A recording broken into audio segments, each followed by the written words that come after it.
Gente, assunto é importante. Ministro da Desenvolvimento, Indústria e Comércio e Serviços, vulgo vice-presidente da República, Geraldo Alckmin, colocou hoje no papel as primeiras medidas do governo para tentar baixar o preço dos carros. E veja só, né? Carro que custa até R$120 mil vai ter desconto. Tá muito caro o carro, tá muito caro o carro. O que eles querem, né? Colocar a indústria automotiva para rodar. A indústria automotiva no Brasil tá ociosa, que significa que eles estão produzindo, acho que metade do que eles poderiam produzir, né? E também baratear, porque, meus amigos, R$70 mil um carrinho... E, na verdade, é meio isso, assim, né? É o piso. Esse é o carro mais barato que tem no Brasil hoje. Dá uma olhada no que falou o Geraldo Alckmin e, em seguida, o Fernando Nakagawa e o Yuri Pita, que conseguiu a sua lauda, trazem as informações pra gente. Veículos acima de R$120 mil, não há nenhuma mudança. E a proposta de estímulo, ele é transitório, ele é anticíclico, é para esse momento que a indústria está com muita ociosidade.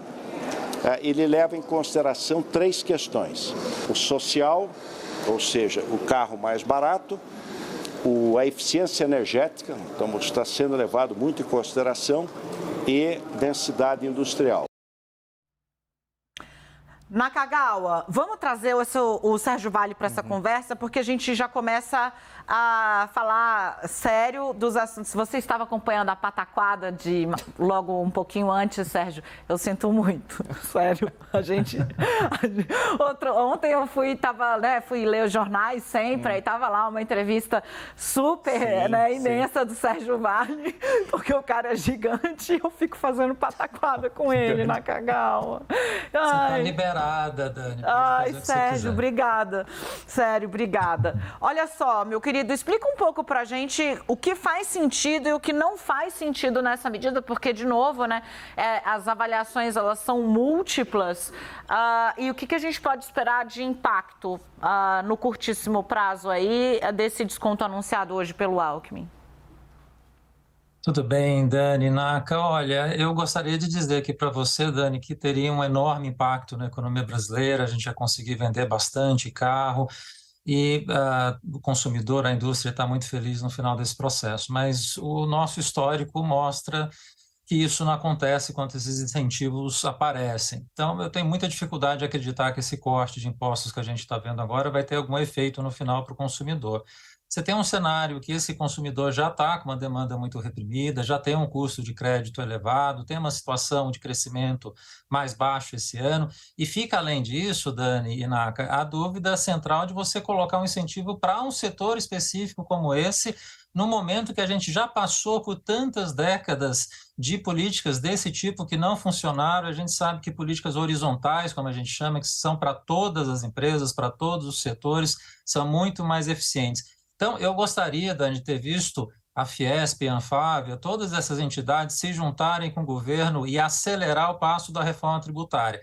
Isso é a melhor coisa que o governo poderia entregar e é o que mais beneficiaria essas empresas e o consumidor no final, se a gente conseguisse avançar na reforma. Então, Dani, eu acho que não tem tanto efeito pelo que o histórico mostra e é contraproducente em relação à própria política fiscal que o governo está fazendo agora. O discurso todo é de caçar os incentivos fiscais, os gastos tributários que foram feitos ao longo dos últimos anos. Você está dando mais um em cima de um cenário fiscal bastante difícil já. Então, nada disso está fazendo muito sentido. Ô, Naka, o que o Sérgio está nos falando é que basicamente rolou foi um puxadinho, né? E que ele considera que esse puxadinho é pouco efetivo.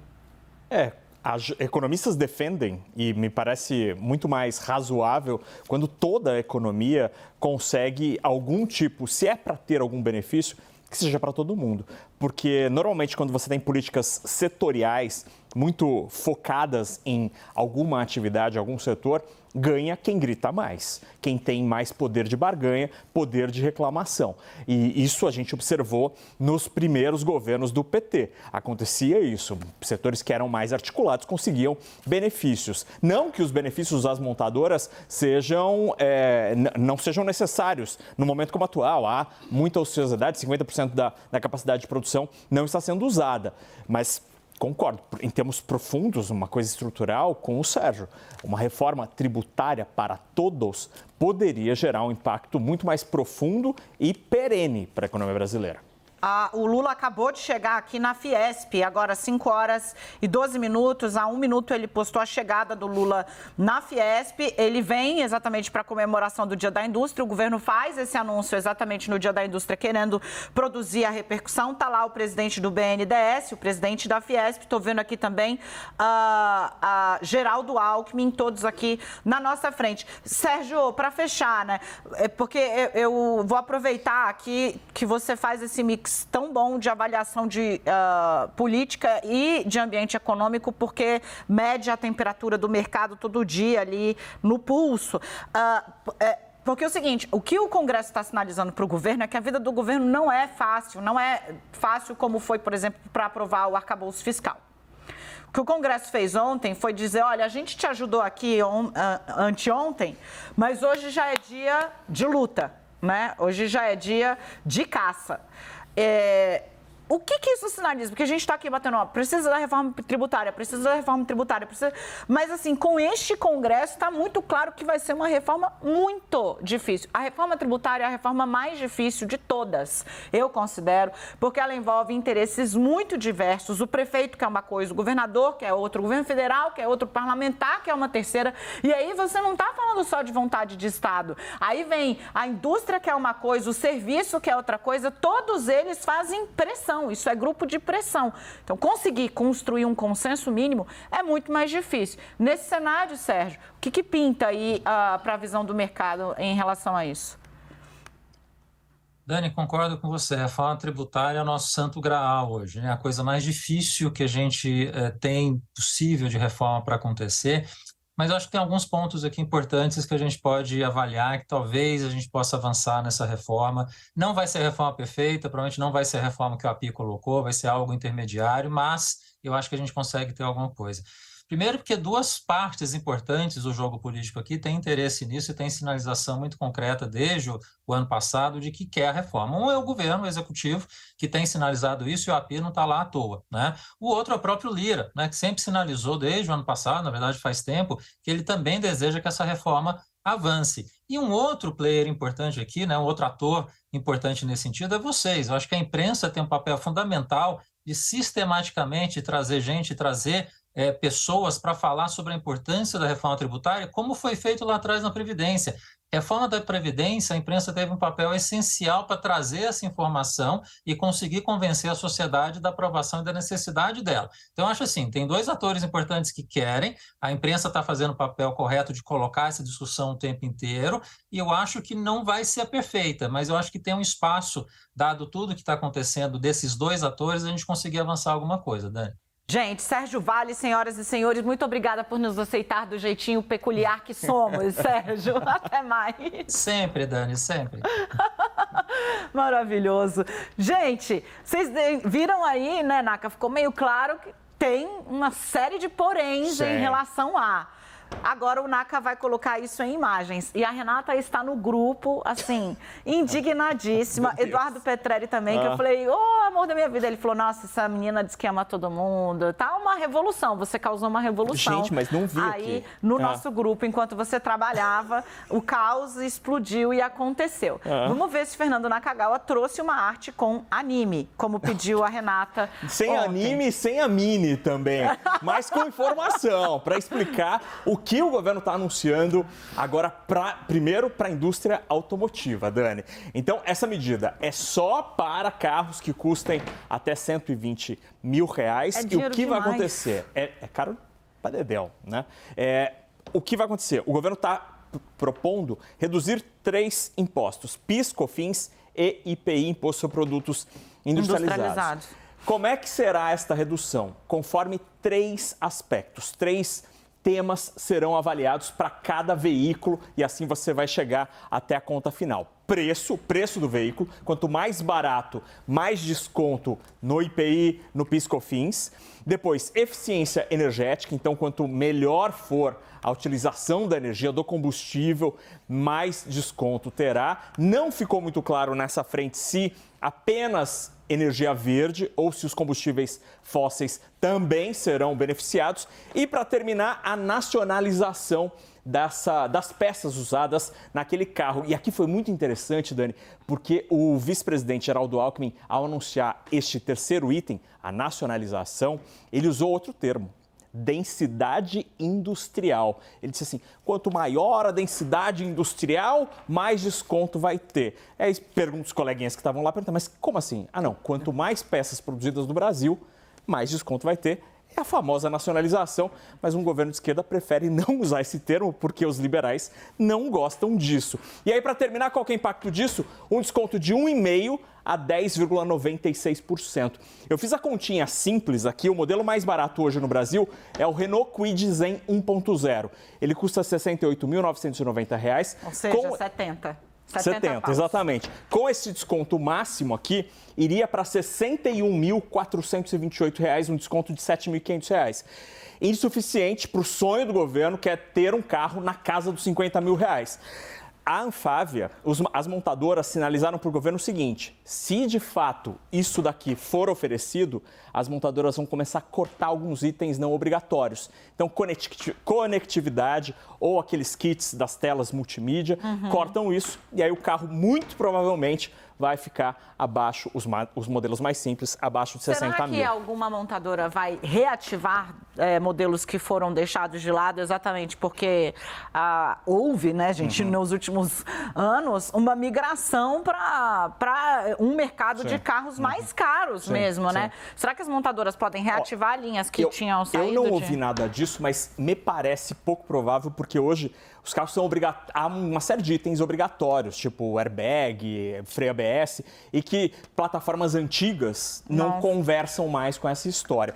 E segundo as montadoras, com tudo isso, seria possível ter uma produção adicional, consumo adicional, entre 200 mil a 300 mil carros em 12 meses. Até 300 mil carros. Mas não foram apenas essas medidas, Dani. Rapidinho, na próxima tela, a gente tem mais medidas anunciadas na reunião lá no Palácio do Planalto.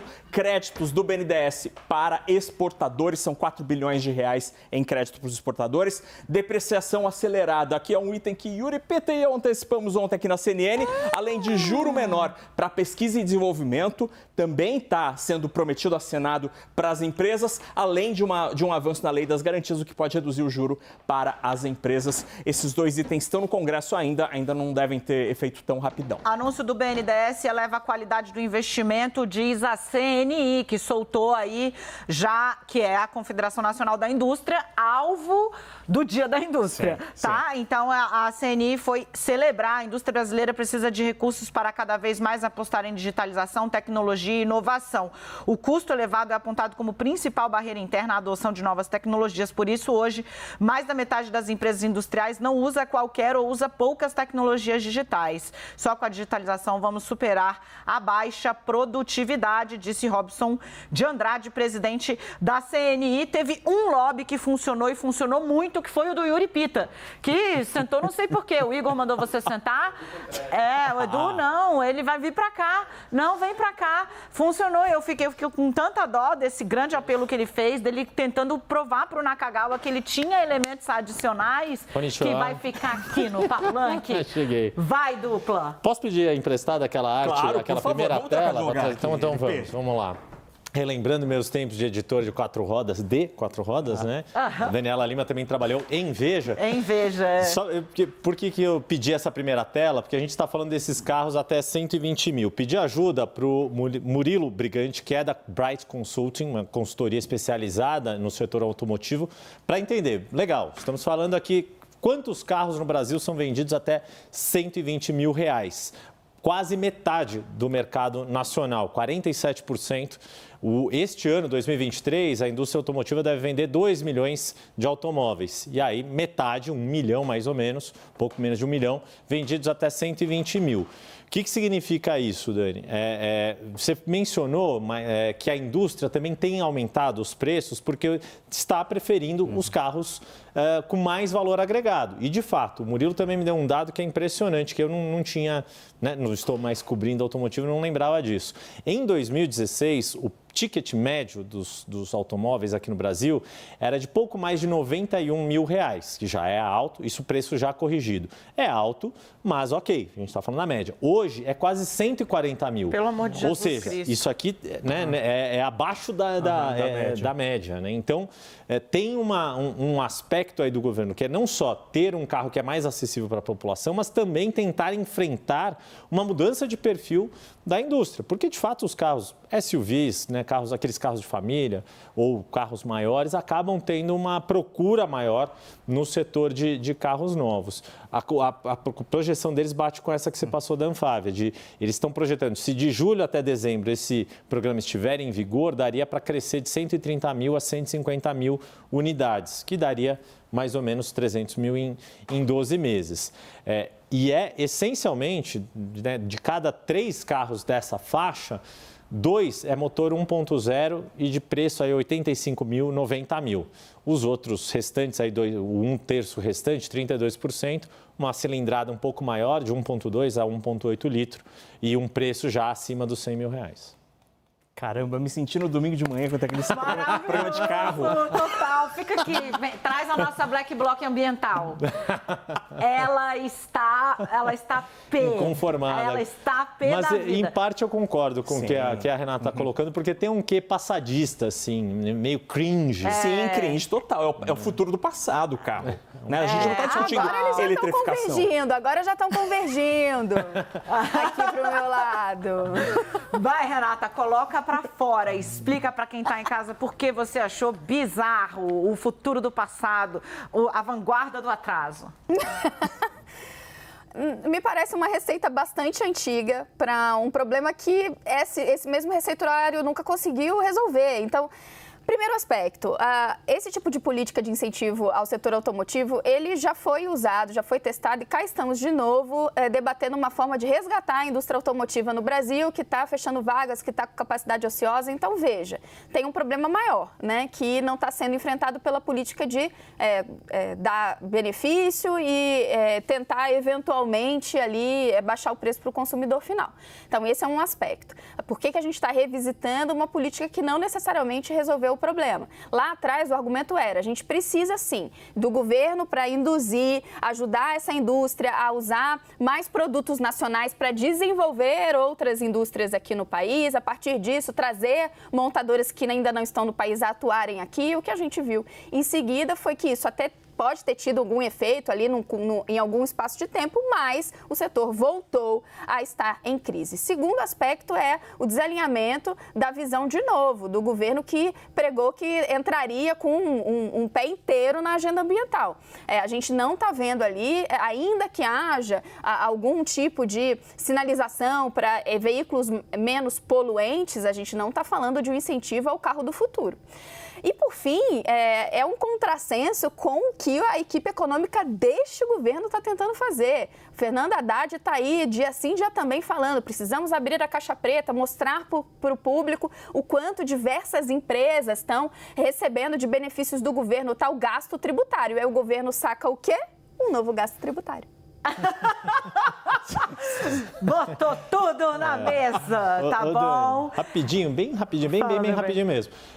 De fato, todas essas críticas que a Renata coloca são muito pertinentes para o contexto. É um fato que a indústria está ociosa e aí não dá para esquecer até o caráter pessoal da origem do presidente Lula, que isso a única coisa que eu foi ia falar sindicalista também. no ABC, isso tem um peso inegável.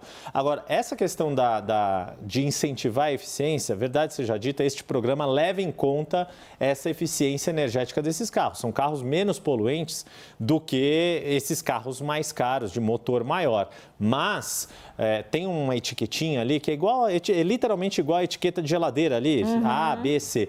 O Murilo Brigante também estava me explicando isso. Muitos desses modelos não necessariamente são da etiqueta A, que é o menos poluente. Então, aquela taxa do desconto dos quase 11%, talvez muito poucas versões consigam chegar. Mas a gente não está debatendo carro elétrico, né? A gente não está debatendo tá carro proibindo do futuro. a partir de 2030, 35 não vai ter mais carro.